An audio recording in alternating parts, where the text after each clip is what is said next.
evening, everybody. It's a total pleasure to be speaking amongst all of you all today. And today I'm going to speak about dynamic asset allocation and how it can be used to construct an all-weather portfolio through the ups and downs of market cycles. But this is not just about asset allocation. This is asset allocation in the new age of passive and quantitative investing. So I'm going to touch up a bit about how this really works and what Prabhudas Leeladhar has to offer to all your investors within the PMS category. So let me straight go into this. Today we are going to talk about something we worked on for the last 3.5 years. It's called the multi-asset dynamic portfolio. It is a quant-based tactical asset allocation strategy that invests only in ETFs and index funds to take asset allocation exposures. First, we need to understand what asset allocation really means and why is it so important as an investor. Asset allocation refers to the process of constructing a portfolio by investing in a set of different asset classes which are likely uncorrelated to each other, which means if equities as an asset class is doing very well, gold could do badly for a year or two. Similarly, if bonds or fixed income as an asset class is the preferred asset class, we would see that equity is seeing some capital erosion. So our idea here is to construct a portfolio of various asset classes which help us navigate the volatility and drawdowns that we usually experience with an all equity portfolio. And the statistics to really prove this tells us that 91.5% of investor returns are actually attributable to the asset allocation decision alone, which means that if I get my asset allocation right, if I'm in the right asset at the right time, 91.5% of my job is done.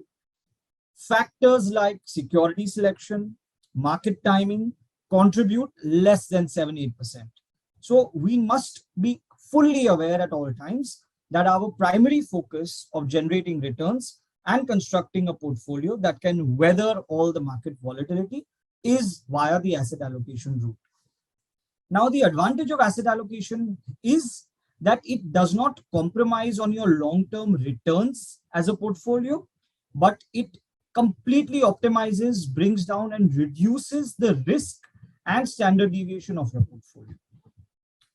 A simple statistic to prove that would just help us understand that between 2007 to 2021, how the different asset classes have performed. For example, large cap, mid cap and small cap have given stellar returns in 2007, but we see them getting completely wiped off in 2008.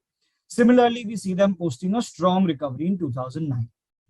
Similarly, we also see that 2010 was a decent year for equities. 2011 was a negative year. So the point is that my destination is to get stable long-term returns, but the journey to that destination with a single asset approach is very bumpy and therefore not advisable.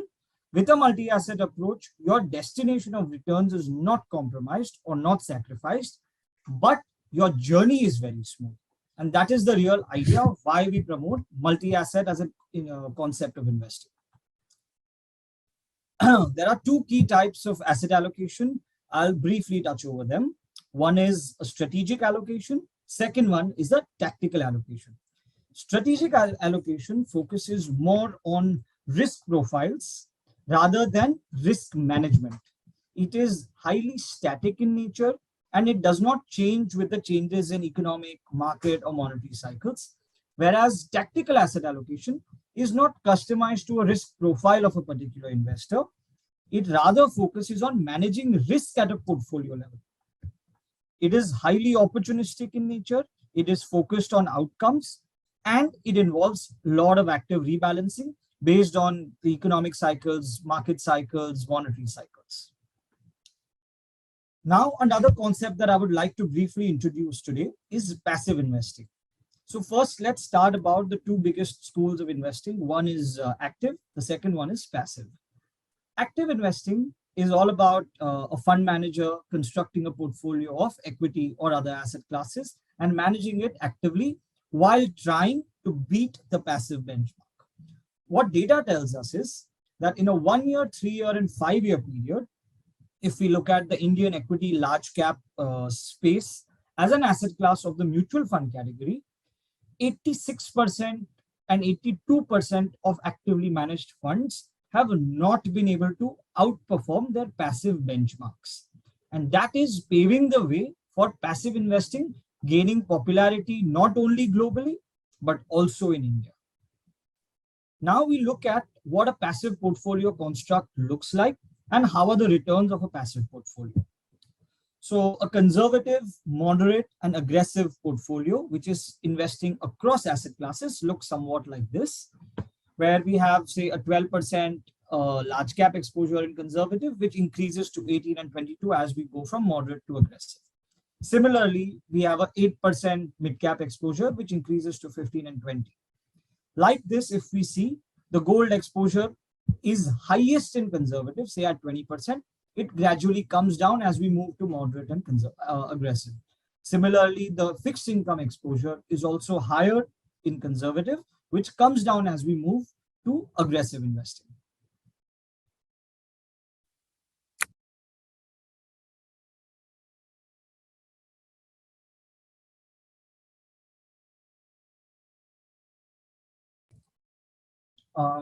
What we also need to evaluate here is how a passive portfolio like this really performs against the individual asset classes.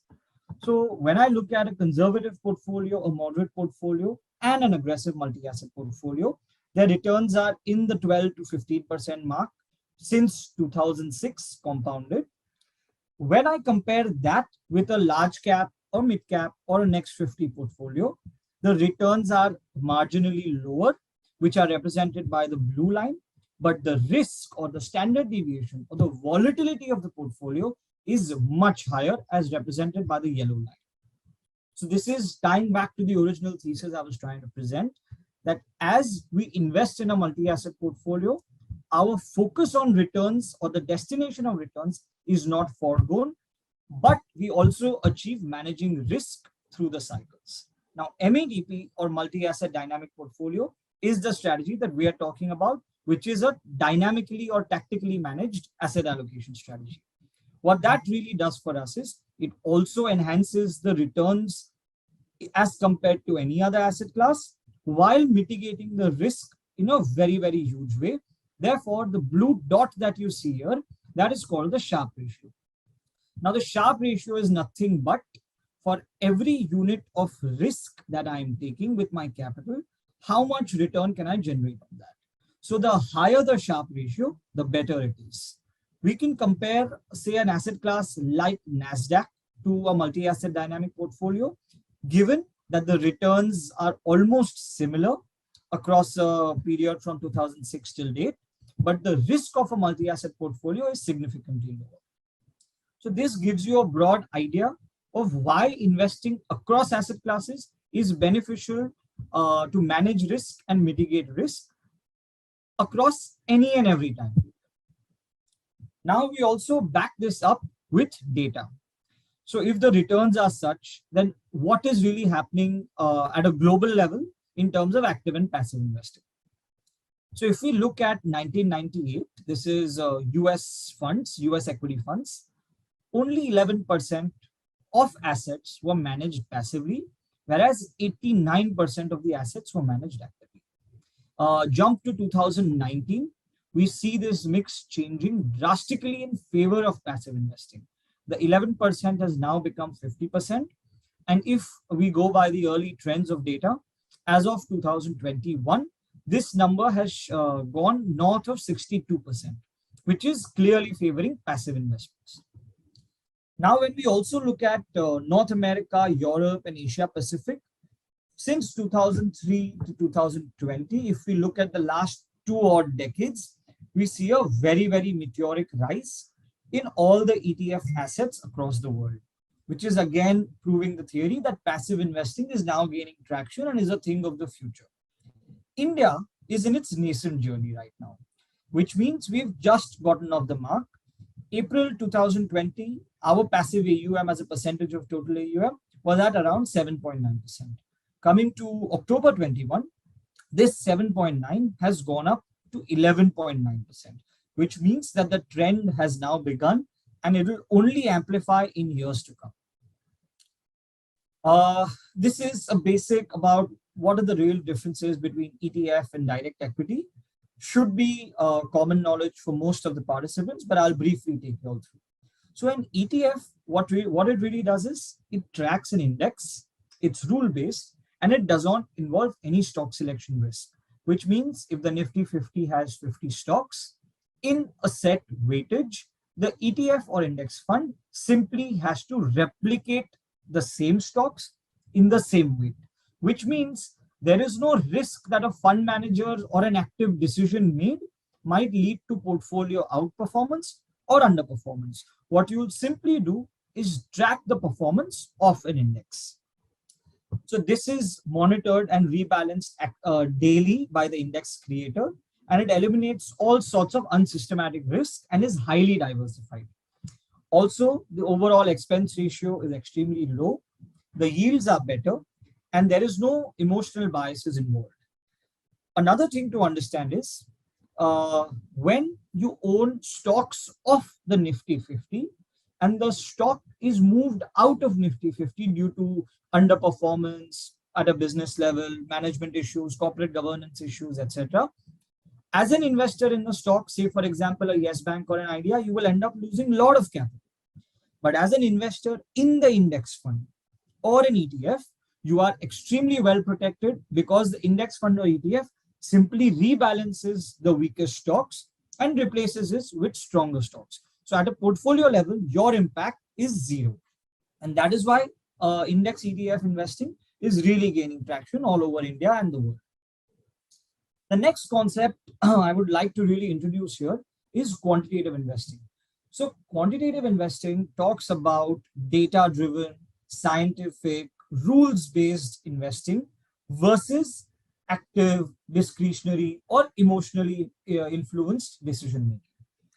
So what do we really see globally? So the first thing we see is that in 2010, close to 1% of hedge funds were actually investing or using quantitative methods to support their investment decisions. Jumped to 2019, close to 23% of the large hedge funds in USA now deploy quantitative methods for investment decision making. Coming to India, quant investing is just about beginning as we speak right now. And we are proud to say that Prabhudas Lilladher is a pioneer also in this space. So in 2016, 250 odd crores was all the AUM in quant schemes. Jumped to 21, that number is grown to 7,300 crores. So the rise is meteoric in terms of a percentage increase, but the absolute size is still small as the industry is very nascent. And this is only going to grow in years to come, going by the trend of the last 3 years, 2019, 20, and 21. And the increase in AUM in these 3 years is because the quant schemes have actually outperformed the actively managed schemes. Now, another thing we need to understand is that for quantitative investing, you need specialized, highly accurate data.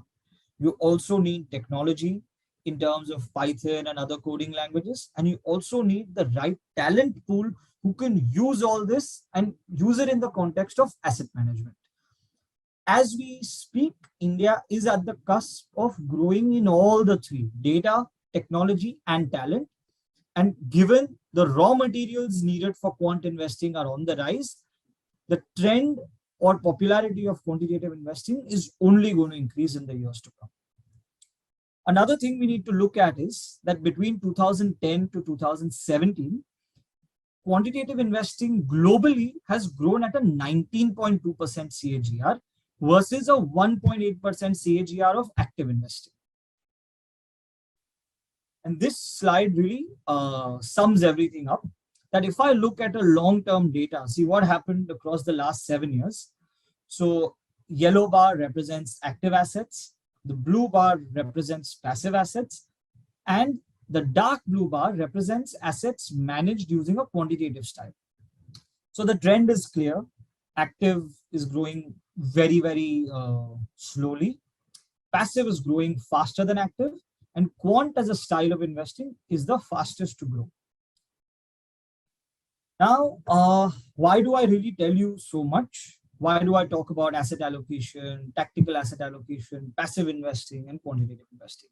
The reason is that over the last 3 years, we've actually worked on a product, a PMS strategy that blends all the three, which means it is a tactical asset allocation strategy that uses quantitative methods for investing and invests only in passive instruments. And the agenda for doing this is a portfolio or a strategy like this does three key things for an investor. It gives you downside protection when the equity outlook is poor. It gives you aggressive upside participation when the outlook for equities is good. And it gives you more consistent performance when through the cycles, because we use a quantitative and scientific approach to asset management. So what is MADP? So MADP invests across 7 asset classes versus the traditional long-only equity kind of PMS. It uses tactical asset allocation to make radical shifts in your portfolio versus strategic asset allocation that uses moderate shifts. It is a quant and rules-based strategy that is completely unbiased versus a discretionary strategy that is commonly known in the PMS ambit. We use fundamental, economic, alternative, and technical data and apply it with quantitative methods to make decisions rather than using only fund managers' judgment on fundamental data, which we traditionally see in equity PMSs. We invest only in ETFs and index funds, thereby eliminating all stock and sector selection risk. We used a trigger-based rebalance methodology, which means that we do not use a monthly, quarterly, annual kind of rebalance mechanism. We rebalance the portfolio only when our quantitative models captures the triggers or changes in economic, monetary, or market regimes. This is offered as a SEBI-regulated PMS and therefore offers much higher flexibility in terms of tactical asset allocation. Why I say this is because we see a lot of mutual funds also existing in this space. The mutual funds have a constraint in terms of how much equity exposure they need to maintain in order to be classified as an equity fund. So if they manage or maintain 65% of total assets within the equity AUM, then they get the tax benefit of lower taxation and are taxed as an equity scheme rather than a debt scheme. Now, the disadvantage of this is that when our tactical asset allocation model suggests that equity is not the asset class to be in, the mutual funds still have to take this equity exposure. And that is why we say that if you want to enjoy a pure play tactical asset allocation strategy, PMS is the best vehicle through which we can really do this. I'll briefly take you all through the instruments that we use and the asset classes we use. So we invest in domestic large cap, domestic mid cap, gold, corporate bonds, government securities, liquid funds, and international equities. We take a representation across all these asset classes, and we take the exposure through index funds and ETFs as enlisted here. Now, the reason we've chosen a certain type of index funds and ETFs, there are 7 to 8 factors that really drive this decision, which is liquidity, AUM, tracking error, vintage of the fund, impact cost, lower the better, expense ratio, lower the better, market share and asset class representation as done by the ETF that we've chosen. So based on all this criteria, we've shortlisted the following instruments to be deployed. So on day one, the investor knows the exact asset classes and instruments that are being used in the portfolio. What we really control is the allocation and exposure that keeps changing from time to time. Every asset class is important and adds certain value to the portfolio. I will briefly take you all through this. So domestic equities represents a large growing economy and therefore give you a high growth exposure in your portfolio. and also help us in managing portfolio beta, going overweight for growth and underweight for protection. Fixed income adds stability to the portfolio. It also helps us preserve capital and generate steady income. US equities, on the other hand, give us access to the world's largest GDP, the fastest growing tech stocks, a USD exposure by creating a dollar asset, and also geographical risk diversification. Gold, as we all know, is a safe haven and negatively correlated with most asset classes, over and above offering a hedge against inflation. Now that we've seen all of this, it is also important to see what methodology we really use to manage this portfolio. So how do we really go about tactical asset allocation? We have developed a meters-based framework to be able to do this. So the first part of research involves identifying factors that have a huge impact on asset allocation, understanding asset class cycles, and identifying inflection points in asset class cycles. So what are the variables that we use and how do we really go about it? So the first variable that we use or track is the economic cycle. We've built a tool called Macrometer to track the economic cycle. And Macrometer internally uses 25 sub-indicators. Now, Macrometer tells us the level and the direction and the regime of the economic cycle domestically and globally. And this has a nuanced impact on asset allocation. The Macrometer looks something like this. The red zones tell us that we are in a mode of slowdown. The yellow zone tells us that we are in recovery. The light green and dark green talk about steady growth and strong growth. And the orange zone shows us that we are in a deceleration. Now, Macrometer has an impact on asset allocation because we have tested the correlation of the different asset classes and their performance in the different economic regimes, which means that in a recovery phase, equities is the asset class that outperforms the most. In a slowdown, equities underperform the most. In deceleration, also they are not the top performer. And in steady and strong growth, they perform fairly well, which means that based on my economic regime, I will get a strong cue on how I should tilt my asset allocation. But asset allocation cannot only be driven by the economy because there are other factors at play. So what are the other factors? So the second thing we track is the monetary cycle. The monetary cycle is a much faster cycle than the economic cycle because monetary policies usually respond to the state of the economy, which means that my monetary meter helps me understand the liquidity, the money supply, and the interest rate regime that we are currently in.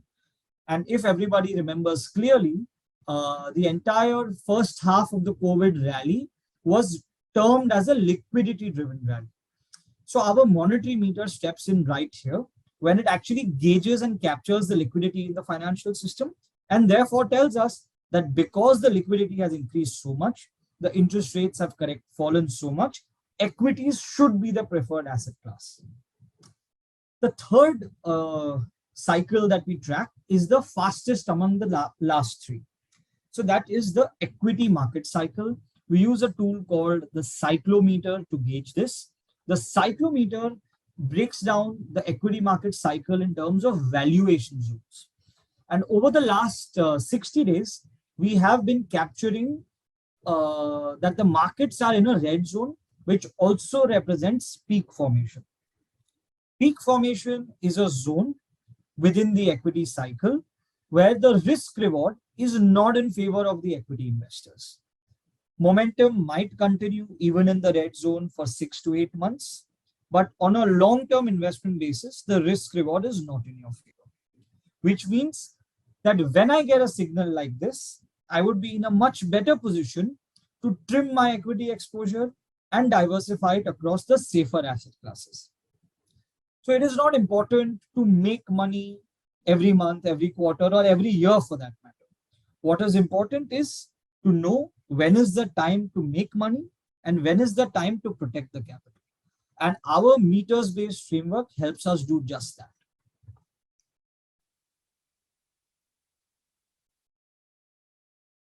So now that I've covered the three cycle components, I'm going to quickly take you all through the faster, more dynamic, more short-term indicators that we've built in our MADP methodology.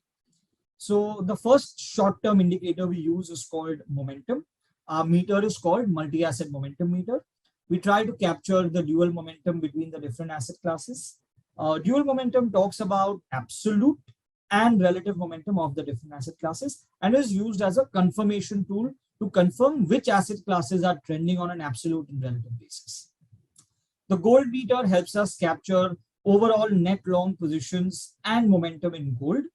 And also, it helps us track the performance of gold versus emerging market and developed market equities to see if the money is moving to a safer asset class. The gold meter simply tells us to invest in gold or ignore gold. And every time it tells us to ignore gold, we don't really care about the reading of the gold meter. Only when it tells us to invest in gold do we really increase our exposure to gold. The next meter, which is again very important, is called the technometer. Technometer helps us understand markets and asset classes from a technical risk reward perspective. From an asset allocation perspective, when we talk about technical risk reward, only two concepts of technical analysis really come to help us here. One is reversals and the second one is breakout. When we talk about reversals, what we are really trying to capture is a change in the primary or secondary trend of a certain asset class.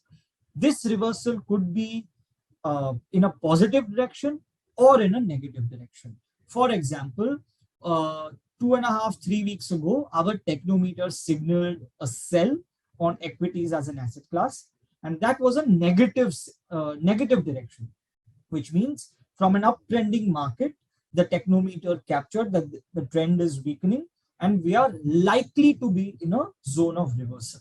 So this is when technometer really comes to help. It also captures breakouts when markets go into a new direction of growth. The next meter we use is the centimeter. The centimeter quantifies the overall market sentiment using 25 daily high frequency leading indicators. The sentiment helps us understand whether the equity markets are in a bullish sentiment or a bearish sentiment. If in a bullish sentiment, is the sentiment strengthening or weakening? Similarly for a bearish sentiment. The next one we use is the relative value meter. The relative value meter helps us capture the difference or relative attractiveness of small and mid caps versus large caps from a valuation and risk reward perspective. And the last one, and a very important one, is called the global RORO. The global RORO is nothing but the global risk on risk off meter. So risk on risk off at a global level helps us capture risk appetite in the financial markets. We track 26 different global indices across asset classes from emerging market, developed market, fixed income, equities, currency, commodities, crude, copper, lumber, cotton, etc. to really gauge one thing only. Is the global financial world in a risk on mode? Is all the money chasing riskier assets or moving out of riskier assets into lower risk assets? Now, the idea here is when the RORO signals that we are in a risk off mode, we could be looking at a global kind of contagion effect. Over the last 2 decades, we've seen close to 4 or 5 contagion effects that have happened. And we see that when the effect is global, we end up correcting 30 to 40%. When the issue is domestic, we end up correcting 10 to 15%. So the idea of global RORO is to try to avoid these kind of contagion effects. With this, I've broadly covered the methodology of MADP. Now we can quickly look at the performance of this strategy versus the other asset classes. So if we see the first column here, that is representing the returns of MADP. The returns till 2019 are back tested. 2020 and till June 21 were live tested in a proprietary account. And post that, we've actually launched the scheme in July of 2021. So what we see is that in years like 2007 and 2009, while we generate absolute positive returns, In a year like 2007, we've underperformed the broader equity asset class. But in 2008, when the equities have given negative 50, 60, 70 odd percent returns, we've still delivered a positive 22, 23% return. In 2009, we participated aggressively in line with the broader equity benchmarks.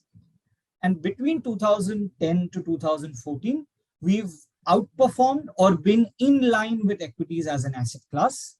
And the worst year of the strategy has been 2015, where we've still delivered a 0.7% positive in a year where equities and gold have given you negative returns. Now, if we look at the period between 2016 to 2020, we see that most of the years we've outperformed significantly due to the multi-asset approach. And 2020 has been a fabulous year given that the COVID correction happened and we got an opportunity to tactically exit and enter in February and April respectively.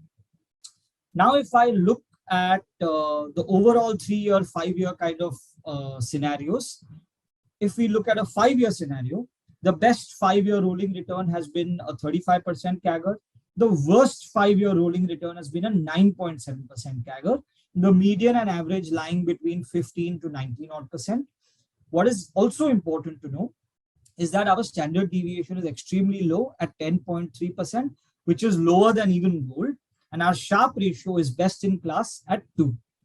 Now, the idea of a multi-asset approach is not just the returns, the stability, and the consistency. It is also the standard deviation. So this was a brief overview on the strategy, the methodology, and the returns. We can obviously do a detailed session if we are more interested. And I think given that this is a PMS strategy, the minimum ticket size is 50 lakhs. And you can contact us on our PMS email, which is quantifypms@plindia.com for any further information. The fee structure, etc., can be explained on a later date, but this is a broad snapshot of it. We have fixed and hybrid, 2 methods of pricing the strategy. So thank you so much, everybody, and I hope this was a useful session.